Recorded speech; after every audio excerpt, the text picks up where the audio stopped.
Hi అండి, welcome to my channel. నేను ఇప్పుడు మీకు వినిపించబోయే కథ విసుర్రాయి. సక్కుబాయి తెల్లవారుజామున 4 గంటలకే లేస్తుంది. మొదట్లో ఇంట్లో కావాల్సిన నీళ్ళన్నీ పట్టి పెడుతుంది. 6ంటికే నల్లాలు బంద్ అవుతాయి. అప్పటికి పిల్లలు, భర్త ఎవరు లెగవరు. వంటింట్లో వంటలకు కావాల్సినటువంటి తాగటానికి, అందరి స్నానాలకి, బట్టలు ఉతకడానికి, అన్ని అవసరాలకు కావాల్సిన నీళ్ళన్నీ పట్టి పెడుతుంది సక్కు.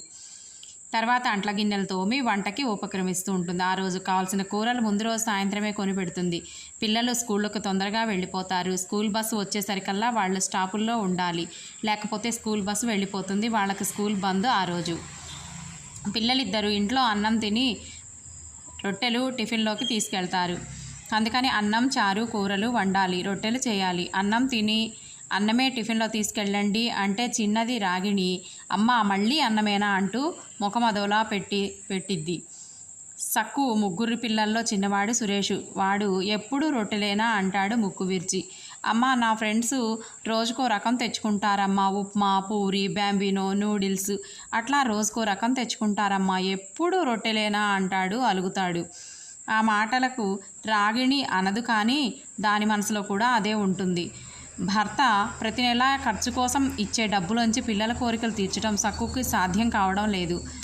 పిల్లల మాటలు, వాళ్ళ కోరికలు వింటే ఆమె మనసు బాధపడుతుంది, కానీ ఏం చేయలేకపోతుంది. ఎప్పుడైనా మార్పు కోసమని పులిహోర చేసి పెడుతుంది టిఫిన్లో. ముగ్గురిలో పెద్దది రజిత. ఇంటర్లో చేరింది. పొద్దున్నే 6 గంటలకే కోచింగ్ కని వెళ్ళిపోతుంది. అక్కడి నుంచే కాలేజీకి వెళ్ళి అలసిపోయి 3 గంటలకు ఇంటికి వస్తుంది. ఇంట్లో సక్కుకు ఆసరగా ఏదన్నా పని చేస్తుందా అంటే దానికే సమయం ఉండదు.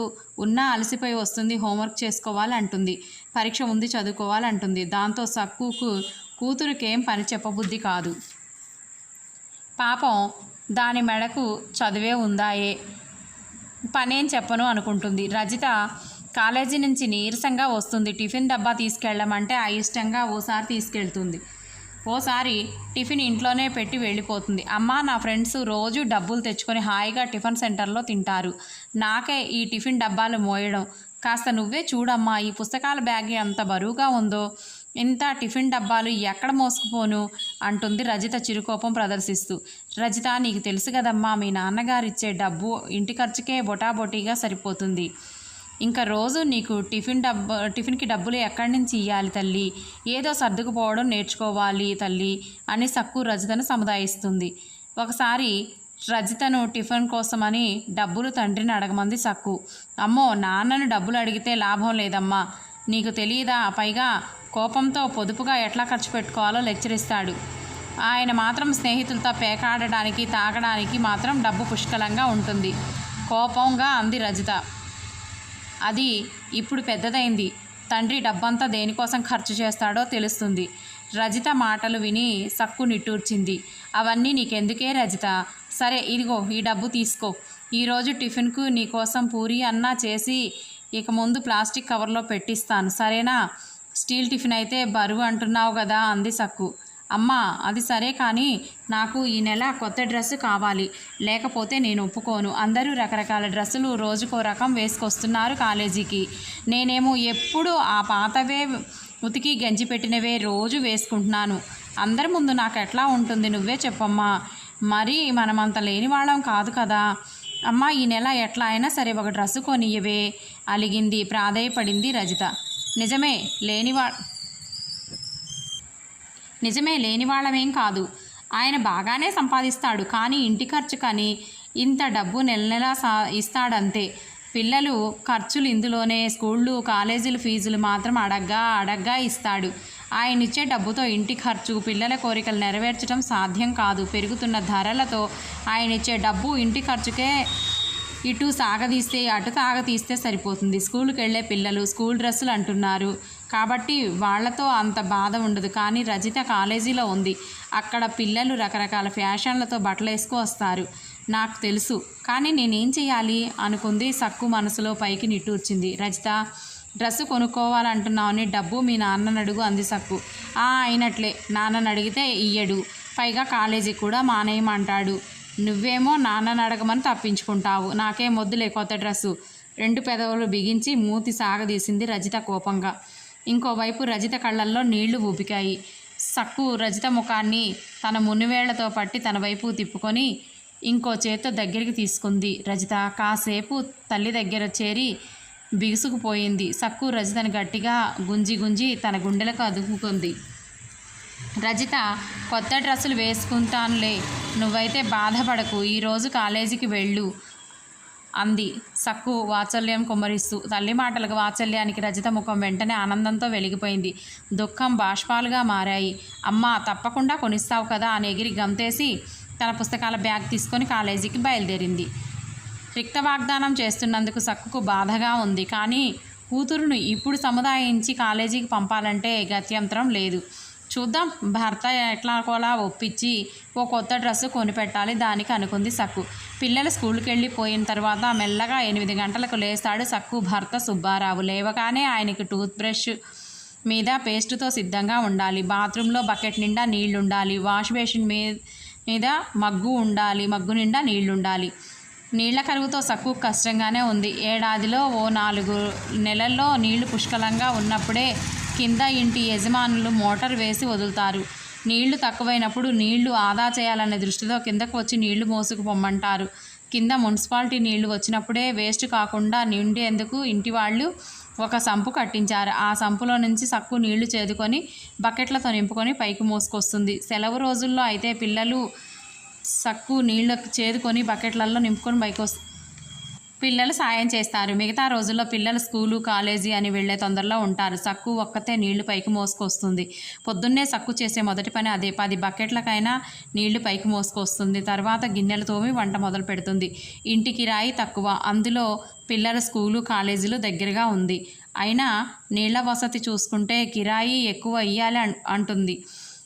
అది భర్తకు ఇష్టం లేదు. పిల్లలు వెళ్ళిపోగానే సక్కు దబదబా కిందకి వెళ్ళి మళ్ళీ బకెట్లతో నీళ్లు తెచ్చి బాత్రూంలో పెడుతుంది. సుబ్బారావు నిద్రలో నుంచి లేవగానే చక్కగా బాత్రూంలోకి వెళ్తాడు. పళ్ళు తోముకోవడం, స్నానం చేయడం వగైరాలన్నీ అయ్యాకే గంటకి కానీ బయటకు వస్తాడు. ఒకసారి సక్కుకు బాగా జ్వరం వచ్చి పడక మీద నుంచి ఎంత ప్రయత్నం చేసినా కూడా లెగవలేకపోయింది. ఆమెకు అంతకు ముందే వారం రోజుల నుంచి జ్వరం వస్తున్నా క్రోసిన్ వేసుకొని పనులు చేసుకుంటూ పోతుంది. అది క్రోసిన్తో తగ్గే జ్వరం కాదు. ఆ రోజు రాత్రి ఆమెకు హై ఫీవర్, తలనొప్పి, ఒళ్ళు నొప్పులు, చలి వచ్చేశాయి. దాంతో ఆమె పొద్దున్నే ఎంత ప్రయత్నం చేసినా కూడా పక్క మీద నుంచి లేవలేకపోయింది. రాత్రి అన్నం ఉంటే పిల్లలు పెరుగు పోసుకొని తిని వెళ్ళిపోయారు. మధ్యాహ్నం టిఫిను వాళ్ళ చేతిలో డబ్బులు పెట్టింది. దాంతో వాళ్ళు సంతోషంగా వెళ్ళిపోయారు. పిల్లలు వెళ్ళిపోయిన తర్వాత యథావిధిగా సుబ్బారావు నిద్ర నుంచి లేచాడు. సక్కు జ్వరంతో స్పృహ లేకుండా పడకలో ఉంది. సుబ్బారావు లేచి చక్కగా బాత్రూంలోకి వెళ్ళాడు. షాక్ తిన్న వాళ్ళ అరిచాడు. ఏమే, ఎక్కడ చచ్చావు? బాత్రూంలో నీళ్లు లేవేంటి? చేతగాని ముండా, ఏ పని వేళకు చేసి చావదు. తినడం, తిరగడం, కబుర్లు చెప్పడం తప్ప ఏ పనికి చేత కాదు. చచ్చుముండా. అందులో దానికో ఫ్రెండు క్రాంతి జతయింది. ఎందుకే ఈ బానిస బతుకు అని నూరు పోస్తుంది అది. దాన్ని ఇంటికి రాకుండా చేయాలి, అప్పుడు కానీ దీని రోగం కుదరదు అని అరుపుల నుంచి స్వాగతంలోకి వెళ్ళాడు. మళ్ళా బకెట్ వైపు చూసేసరికి సుబ్బారావుకు కోపం నడినెత్తి కంటింది. ఏయ్, ఎక్కడ చచ్చావు అని కేకేశాడు సుబ్బారావు. భర్త కేకలకు సక్కు కాస్త స్పృహలోకి వచ్చింది. అంటూ మూలిగింది. పక్కలోంచి లేవబోయింది, కానీ లేవలేకపోయింది. ఇక ఈరోజు నా గతి ఇంతే, బానిసలాగా నీళ్లు మోసుకోవాల్సిందే అంటూ బకెట్తో సుబ్బారావు కిందకు వెళ్ళాడు. ఎదురుగా చాయ్ తాగుతూ ఇంటి యజమాని కనిపించాడు. ఏం సుబ్బారావు, ఈరోజు నువ్వు బకెట్ పట్టుకొచ్చినావు, మీ ఆవిడేమైంది అని అడిగాడు. చచ్చు ప్రశ్న అని అనుకున్నాడు. మాట్లాడలేదు సుబ్బారావు. అతనికి కోపం ముక్కు మీద నాట్యం ఆడింది. ముక్కంతా ఎర్రబడింది. దాంతో చెవులు ఎర్రబడ్డాయి. సుబ్బారావు ఎర్రగా బుర్రగా ఉంటాడు. దానికి తోడు ఎప్పుడూ ఎండపడకుండా చూసుకుంటాడు. ఉబ్బిపోయిన ముఖంతో సుబ్బారావు ఏం జవాబు చెప్పకుండా బకెట్లతో నీళ్లు తీసుకొని పైకి వచ్చాడు. బకెట్ నీళ్లతోనే ముఖం కడుక్కొని స్నానం చేశాడు. రోజు 3 బకెట్ల నీళ్లు ఖతం చేసేవాడు. ఆ రోజు ఒక్క బకెట్తోనే సరిపుచ్చుకున్నాడు. సుబ్బారావు సెంటు వాసన కొడుతూ నూనె నెత్తికి రాసుకొని వెంట్రుకలు దూకొని ముఖానికి పౌడర్ రాసుకొని ఆఫీస్కు తయారయ్యాడు. ఆ రోజు ఆఫీసు లేట్ అయ్యేట్లుగా ఉంది. ఇంకా హోటల్లో టిఫిన్ చేయాలనుకుంటూ హడావిడిగా సుబ్బారావు సక్కు పడక దగ్గరికి వచ్చాడు. నేను బయట టిఫిన్ చేసి చస్తాను, పడుకో, ఎన్ని రోజులు పడుకుంటావు, నీదేం పోతుంది అన్నాడు సుబ్బారావు వెళ్ళిపోతూ. సక్కు జ్వరం ఎట్లా ఉంది, మందు వేసుకుందా లేదా, డాక్టర్ దగ్గరికి వెళ్ళావా లేదా, ఏది అడగకుండానే సుబ్బారావు వెళ్ళిపోయాడు. సక్కు ఒళ్ళు జ్వరంతో కాలిపోతుంది. పొద్దుటి నుంచి ఆమె ఛాయ్ తాగు అని అడిగిన దిక్కు కూడా లేరు. నేను ఇట్లా పడుకొని ఉంటే పాపం అత్తగారు అనుకుంది సక్కు. మధ్యాహ్నం కల్లా సక్కు ఓపిక తెచ్చుకొని పక్కలో నుంచి లేచింది. పిల్లలు భర్త వెళ్ళిపోయిన తర్వాత నీళ్లు పైకి మోసుకొచ్చాక సక్కు అత్తగారి దగ్గరికి వెళ్ళింది. ఆమె 80 పడిన వృద్ధురాలు, పక్కకే అంటుకుపోయి ఉంటుంది. ప్రొద్దున్న మాత్రం లేచి బాత్రూంలోకి వెళ్ళటం, ముఖం కడుక్కోవడం చేసుకుంటుంది. సక్కు అత్తగారికి భోజనం తీసుకెళ్ళి తిన్నదాకా దగ్గరుండి ఈరోజు తను లేకపోతే ఆమెకు ఉపవాసమే అని అనుకొని సక్కు వంటింట్లోకి వెళ్ళి బియ్యం పొయ్యి మీద పెట్టి పులుసు చేసింది. రాత్రి పెరుగు పిల్లలు ఖతం చేశారు. పచ్చి పులుసుతోనే అత్తగారికి భోజనం పెట్టింది సక్కు. అత్తగారు మంచంలో కూర్చొని ముందున్న స్టూల్ మీద పెట్టి అన్నాన్ని నిర్వికారంగా మెల్లగా తిన్నది. తిన్నదాకా సక్కు అక్కడే నేల మీద కూర్చుంది. ఆమె తిన్నాక మంచినీళ్లు తాగించింది. అత్తగారు పడుకున్నాక సక్కు ఇంటి కిందనే వీధిలో ఉన్న హోమియోపతి డాక్టర్ దగ్గరికి వెళ్ళింది. ఇప్పుడు అలోపతి డాక్టర్కు చూపిస్తే లాభం లేదు, ఫీజుకే 50 తీసుకుంటాడు. ఆ టెస్టులు ఈ టెస్టులు అంటాడు. తర్వాత 4-5 రకాల మందులు రాసిస్తాడు. మందులకు బోలెడు డబ్బు. యాంటీబయాటిక్స్ రాస్తే ఇంకా చెప్పక్కర్లేదు, చాలా ఖర్చు అవుతుంది. హోమియోపతే మేలు అనుకుంది సక్కు. హోమియోపతి డాక్టర్ దగ్గరికి వెళ్ళింది. అక్కడ బోలెడు మంది ఉన్నారు. ఓపికగా తన వంతు వచ్చే వరకు సక్కు బెంచ్ మీద కూర్చుంది. హోమియోపతి డాక్టరు 50 రూపాయల ఫీజు తీసుకున్నాడు. కానీ ఒకటేమిటి అంటే టెస్టులు లేవు, మందు ఆయనే ఇచ్చాడు. ఇంటికి వచ్చాక ఒక పొట్ల మందు వేసుకుంది. సక్కు పడుకుంది. అరగంటలో ఒళ్ళంతా చెమటలు పట్టాయి. జ్వరం జారింది. వెంటనే జ్వరం జారంగానే నీరసం అనిపించింది ఆమెకి. లేచి పచ్చిపులుసు పోసుకొని అన్నం తిన్నది. నోరు రుచి లేకుండా అయ్యింది. అయినా తినకపోతే మరీ నీరసం వచ్చేస్తుంది అని బలవంతంగా 4 ముద్దలు మింగింది. పడుకుంది. లేచాక మళ్ళీ ఓ పొట్ల మందు వేసుకుంది. ఇప్పుడు కాస్త నీరసం తగ్గినట్లు అనిపించింది. పిల్లలు స్కూల్ నుంచి వచ్చే వేళవుతుంది. రజిత వస్తుంది. ఆకలి అని సక్కు వంటకు ఉపక్రమించింది. సక్కుకు జ్వరం వచ్చినా ఎక్కువ కాలం ఉండదని ఇంట్లో అందరికీ తెలుసు. మర్నాడు సుబ్బారావు గంటసేపైనా బాత్రూంలోంచి బయటికి వచ్చాడు. చక్కగా సెంటు వాసన వెదజల్లుతూ నూనె నెత్తికి రాసుకొని వెంట్రుకలు దూకున్నాడు. ముఖానికి పౌడర్ రాసుకున్నాడు. వచ్చి పేపర్ చదువుతూ కుర్చీలో కూర్చున్నాడు. వెంటనే సక్కు అతనికి వేడివేడి ఛాయ్ మగ్గు తెచ్చి అందించింది. ఛాయ్ తాగుతూ కాసేపు సుబ్బారావు పేపర్ తిరగేశాడు. లేచి డైనింగ్ టేబుల్ మీదకి వెళ్ళాడు. సక్కు అన్నం, కూర, చారు అన్నీ బల్ల మీద పెట్టింది. సుబ్బారావుకు అవి వేడివేడిగా పొగలు కక్కుతూ ఉండాలి, లేకపోతే తినడు. కాస్త వేడి తక్కువ ఉన్నా పళ్ళెం తీసి విసిరి కొడతాడు. అందుకని భయంగానే సక్కు అన్ని వంటలు వేడివేడిగా చేసి బల్ల మీద పెడుతుంది. సుబ్బారావు భోజనం చేసి మరోసారి పౌడర్ ముఖానికి రాసుకొని ప్యాంటు షర్టు వేసుకొని అతని బట్టలను సక్కు ప్రత్యేకంగా ఎక్కడా మురికి లేకుండా ఉతికి ఇస్త్రీ చేయించి పెడుతుంది. ఎక్కడ కాస్త మురికి ఉన్నా మడతగా కనిపించినా ఆ రోజు రాద్ధాంతమే. సుబ్బారావు బట్టలు వేసుకొని మరోసారి ముఖానికి పౌడర్ రాసుకొని అరలో తనకున్న చిన్న తనబ్బీకి తాళం వేసుకొని ఆఫీస్కి బయలుదేరాడు. సుబ్బారావు తనబ్బీకి తాళం వేసుకుంటుండగా సక్కు అరలోకి వచ్చింది. ఏమండి అంది. సుబ్బారావు వెనకకు తిరగలేదు, అనలేదు. అయినా సక్కు మళ్ళీ మొదలుపెట్టింది. ఏమండి, దసరా వస్తుంది కదా, పిల్లలు కొత్త బట్టలు కావాలంటున్నారా అంది సక్కు మెల్లగా భయంగా. పిల్లలే అడుగుతున్నారా, నీకొద్దా అడిగాడు సుబ్బారావు. అతని ముఖం మీద చిరునవ్వును అపార్థం చేసుకుంది సక్కు. నాకు కూడా చీరలు చిరిగిపోయాయి, అవే కుట్టుకుంటున్నాను అంది ఆశగా సక్కు. అంతేనా, ఇంకా పట్టు చీరలేమన్నా కావాలా వెటకారంగా చిరునవ్వుతో అడిగాడు సుబ్బారావు. అతని ముఖం మీద ఏదో వికారమైన వెలుగు. అతని ముఖం చూసిన తర్వాత ఆమెకి అతని ఉద్దేశం అర్థమైంది. ఆమెకు కళ్ళల్లో నీళ్లు నిండాయి. వెనుకకు గిరుక్కుని తిరిగి వంటింట్లోకి వెళ్ళి బయట కొంగుతో కళ్ళు తుడుచుకుంది. ఆ ఇంట్లో ఆమెకు ఊరటనిచ్చే స్థలం వంటిల్లే. దబదబా పనిలో మునిగిపోయింది. భర్తకు టిఫిన్ డబ్బాలో పెట్టి తీసుకెళ్ళి అతని చేతికిచ్చింది. టిఫిన్లోకి ఏం పెట్టావు? అన్నంలోకి ఒకటే కూర చేశావా? పప్పు లేదు. ఖర్చుకని ఇచ్చే డబ్బును ఏం చేస్తున్నావు? మిగిల్చి మూట కడుతున్నావా అడిగాడు సుబ్బారావు. అతని గొంతులో కాఠిన్యం ఉంది. పప్పు చింతపండు నిండుకున్నాయండి, వచ్చేటప్పుడు తీసుకురండి అంది సక్కు ధైర్యం చేసి. నెలకి ఇంటి ఖర్చుకని డబ్బు ఇచ్చాను కదా, మళ్ళీ ఇది పప్పుతే ఉప్పుతే అంటే ఎక్కడి నుంచి తెస్తాను? కోపంగా వెళ్ళిపోయాడు సుబ్బారావు. సుబ్బారావు జీతం బాగానే వస్తుంది, మీది ఆదాయం కూడా ఉంటుందంటారు. కానీ నెల రాగానే ఫస్టునే సుబ్బారావు 2000 తెచ్చి భార్యకిస్తాడు. ఖర్చు వచ్చినా మళ్ళీ 1 పైసా ఇవ్వడు. ఈ కరువు కాలానికి ఆకాశానంటే ధరలతో 2000 తిండికే సరిపోవడం లేదు. ఇక స్నానం సబ్బులు, బట్టలు, టూత్పేస్టులు వగైరా వస్తువులు ధరలు ప్రతి నెల పెరుగుతూనే ఉన్నాయి. 2000 ఏ మూలకు సరిపోవడం లేదు. మళ్ళీ అన్నంలోకి సుబ్బారావు పప్పు, చారు, 2 కూరలు వండాలి. టిఫిన్ బాగుండాలంటాడు. ఏది తక్కువైనా ఆ రోజు గొడవే. ఇంటి ఖర్చుకు 2000 ఇచ్చి మిగతా డబ్బును పీఎఫ్లో పెడుతున్నానంటాడు సుబ్బారావు. నిజానికి సుబ్బారావు సొంత ఖర్చు ఎక్కువ. ఖరీదైన సబ్బులు, నూనెలు, షేవింగ్ క్రీములు, బ్లేడ్లు ఏమేమో తెచ్చుకొని అరల్లోని తనబ్బిలో పెట్టుకొని తాళం వేసుకుంటాడు. ఆ తనబ్బి ఆయన సొంతం. అందులో ఏముంటాయో ఎవరూ చూడ్డానికి వీల్లేదు. ఎప్పుడూ తాళం చెవి సుబ్బారావు దగ్గరే ఉంటుంది. మంచి ఖరీదైన లేటెస్ట్గా వచ్చిన బట్టలు, షర్ట్లు, ప్యాంట్లు ఇంట్లో వేసుకోవటానికి 4 లుంగీలు, లాల్చీలు కుట్టించుకుంటాడు. అవన్నీ ఇంకా ఉతికి ఇస్త్రీ అయిన బట్టలన్నీ తనబ్బిలో చేరుతాయి. ఇంట్లో వాళ్ళు ఏ పాత బట్టలు, తువ్వాళ్ళు ఉపయోగించుకుంటే ఆయన అందమైన తువ్వాలు వాడతాడు. అతని తువ్వాలు ఎవ్వరూ ముట్టుకోకూడదు. లేటెస్ట్ చెప్పుల జతలు కొనుక్కుంటాడు. వాటికి దుమ్ము అంటకుండా చూసుకుంటాడు. ఖరీదైన వాచి చేతికి, వేళ్లకు రాళ్ల బుంగలాలు, ఇవన్నీ పోగా సుబ్బారావుకి తన స్నేహితులతో పేకాట ఆడటం, తాగడం వంటి అలవాట్లు కూడా ఉన్నాయి. ఏ రోజు అతడు ఆఫీస్ అయిపోగానే ఇంటికి రాడు. ఏ హోటల్లోనో స్నేహితుల ఇంట్లోనో తాగి పేకాడి ఇంటికి ఆలస్యంగా వస్తాడు. రోజు తన కోసం ఖర్చు పెట్టుకోవడానికి సుబ్బారావు ఎన్నడూ వెనకాడ్డు. సుబ్బారావు సక్కుకి ఇచ్చిన టిఫిన్ డబ్బాను అందమైన లెదర్ బ్యాగ్లో వేసుకొని ఆఫీస్కి బయలుదేరాడు. అత్తగారు భోంచేసిన తర్వాత ఆమెను పడుకోబెట్టి అప్పుడు సక్కు బట్టలు ఉతికి వంటల గిన్నెలు తోమి తను స్నానం చేసి భోంచేస్తుంది. అప్పటికి సక్కు ఒళ్ళంతా హూనమై ఉంటుంది. డబ్బు ఖర్చు అవుతుందని సక్కు పని మనిషిని కూడా పెట్టుకోలేదు. పని మనిషి కని భర్తను అదనంగా ఓసారి అడిగితే, నువ్వు ఇంట్లోనే ఉంటున్నావు కదా, ఉద్యోగం సద్యోగం ఏమన్నా ఉన్నాయా, నీకు ఇంకా పని మనిషి ఎందుకు అన్నాడు. మధ్యాహ్నం సక్కు కాస్త నడుము వాల్చుదామని అనుకుంటే అత్తగారు పిలుస్తుంది.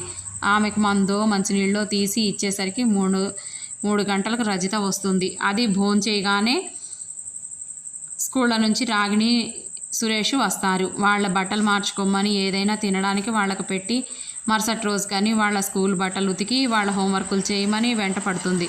వాళ్ళు బలవంతంగా పుస్తకాలు ముందేసుకొని కూర్చోబెట్టందే కూర్చోరు. హోంవర్క్లు సాయం చేస్తుంది. మరునాటికి కావాల్సిన కూరలు, నారలు కొని తెచ్చేసరికి రాత్రి వంటకు టైం అవుతుంది. రజిత మధ్యాహ్నం భోంచేసి సాయంత్రం ట్యూషన్కి వెళ్ళి వచ్చేసరికి 7 అవుతుంది. ఇంత చీకట పడిన తర్వాత ఒక్కదానివే రాకే ట్యూషన్ నుంచి, తొందరగా రా అంటుంది సక్కు ఏదేదో ఊహించుకొని ఆందోళనతో. ఆ మాటలు విని రజిత కోపం వస్తుంది. ఏంటమ్మా, నేను ఒక్కతినే ఉంటున్నానా ట్యూషన్లో? ఎంతమంది ఆడపిల్లలు ట్యూషన్ తర్వాత ఇళ్లకు వెళ్ళడం లేదు. అయినా నేను ఓ లూనా కొనిపెట్టమని ఎప్పటి నుంచో అడుగుతున్నాను. అందరూ లూనాల మీద, కెనటికల మీద వస్తారు, హాయిగా బుర్రుమని వెళ్ళిపోతారు. నేను బస్సుల్లో పడి రావాలి అంటుంది రజిత కోపంగా బొంగమూత పెట్టి. పరిస్థితి తెలిసిన రజిత కోరికలు ప్రకటించకుండా ఉండదు. సక్కు నిట్టూర్చి విడవడం తప్ప మరేమీ చేయలేదు. రజిత రాగానే ముగ్గురికి ఒకేసారి భోజనం పెట్టేస్తుంది. సక్కు భోజనాల తర్వాత వాళ్ళని చదువుకోమంటే అత్తగారిని లేపి భోజనం పెడుతుంది. రోజంతా కూడా సక్కు అప్పుడప్పుడు వెళ్ళి ఆమెను పలకరిస్తుంది. మంచినీళ్లు తాగుతామని. అత్తగారు వేళ్లకు భోజనం పెడితే తినడం, మంచినీళ్లు తాపితే తాగడం తప్ప ఏమీ వినపడదు, మాట్లాడదు, ఏమీ పట్టించుకోదు కూడా. జీవమున్న శవంలా పడి ఉంటుంది ఆమెకేం జ్ఞాపకం కూడా ఉండదు అనుకుంది సక్కు. సుబ్బారావు అప్పటికీ రాడు. అతనికి రాత్రి భోజనం ఇంట్లో చేయడం అలవాటు లేదు. వస్తూనే అర్రలోకి వెళ్ళి పడుకుంటాడు. అందుకని సక్కు అత్తగారికి భోజనం పెట్టగానే తాను తింటుంది. గిన్నెలు తోమి వంటిల్లంతా శుభ్రంగా కడుగుతుంది. తర్వాత ఇంట్లో ఓ పాత రేడియో ఉంటుంది, అది వింటుంది. సుబ్బారావు టీవీ కొనలేదు. టీవీ ఖర్చు కూడా ఎందుకు, పిల్లల చదువులు సాగవు ఈ టీవీతో అన్నాడు సుబ్బారావు. అది నిజమే అనుకుంది సక్కు. పిల్లలు చదువులు పరీక్షలని వాళ్ళ తండ్రిని టీవీ తెమ్మని వేధించలేదు. పిల్లలు ఓ రాత్రి దాకా చదువుకొని నిద్రపోయారు. వాళ్ళు ప్రక్కనే ఓ చెద్దరు పరుచుకొని నిద్రపోయింది సక్కు. రోజంతా పనితో అలసిపోవడం వల్ల పక్కల సక్కు పడుకోగానే నిద్ర ముంచుకొస్తుంది. సుబ్బారావు ఆ రోజంతా మరీ పొద్దుపోయాక ఇంటికి వచ్చాడు. రోజులాగానే అతని దగ్గర విస్కీ కంపు కొడుతుంది. చక్కగా నిలబడలేక ఊగిపోతున్నాడు. మత్తుతో వస్తూనే సుబ్బారావు సక్కు దగ్గరికి వచ్చి ఆమెను గిల్లి లేపాడు. గిల్లిన బాధ ఆమెను వెంటనే లేచి కూర్చుంది. ఎదురుగా భర్తను చూసింది. అర్రలోకి రావే అని సుబ్బారావు అర్రలోకి వెళ్ళాడు. సక్కు చేసేదేమీ లేక నిద్రమత్తుతో అర్రలోకి వెళ్ళింది. ఇప్పుడు భర్త శారీరక వాంఛ తీర్చకపోతే పెద్దగా అరుస్తాడు, తిడతాడు, కొడతాడు. పిల్లలు లేస్తారు. వాళ్ళ ఏడుపులు అరుపులు వాటితో నానా గందరగోళం అవుతుంది. ఆయన పిల్లల్ని కొడతాడు. అట్లా ఇదివరకు ఎన్నోసార్లు జరిగింది. ఆ గొడవంతా లేకుండా ఉండాలంటే తన భర్త దగ్గరికి వెళ్ళవలసిందే అని అనుకుంటూ సక్కు నిశ్శబ్దంగా భర్త దగ్గరికి వెళ్ళింది అతని రాక్షస రతిలో పాల్గొనడానికి.